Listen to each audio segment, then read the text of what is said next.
भारतीय वज़ीर-ए-आज़म मोदी एक बार फिर नाकाम हुए हैं और इतनी बड़ी नाकामी हुई है उनकी, इतनी बड़ी बदनामी हुई है कि वो इज्जतदार बंदा तो मर जाता है, ना ही मरदा तो ना इन्हू शर्म आती है। चुल्लू भर पानी में डूब मरना चाहिए। अब मोदी ने दावा किया, भारतीय वज़ीर-ए-आज़म ने, कि मैंने ट्रंप से 40 मिनट टेलीफोन पर बात की है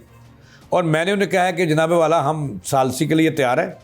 पाकिस्तान अच्छा साल्स नहीं है, लिहाजा ये क्रेडिट हमें दें और हम अपने मुल्क के अंदर मुज़ाकरात करवा लेते हैं।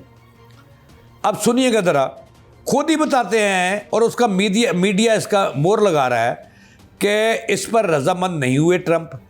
और उन्होंने मोदी की पेशकश मुस्तरद कर दी और उन्होंने कहा कि भाई साहब आप इस काबिल नहीं हो, ये वक़ार का मुल्क सिर्फ़ इस वक्त दुनिया में एक ही है और उस मुल्क का नाम है पाकिस्तान,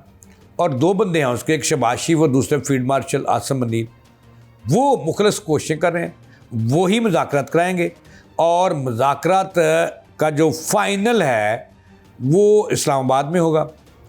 और आप भाई साहब अपने घर बैठे। यानी कि मोदी को उन्होंने शटअप कॉल दी कि अब कहाँ से वार दोगे हो, कहाँ से निकल आए हो फसली बटेरे, आप अपने घर बैठो, ये मुज़ाकरात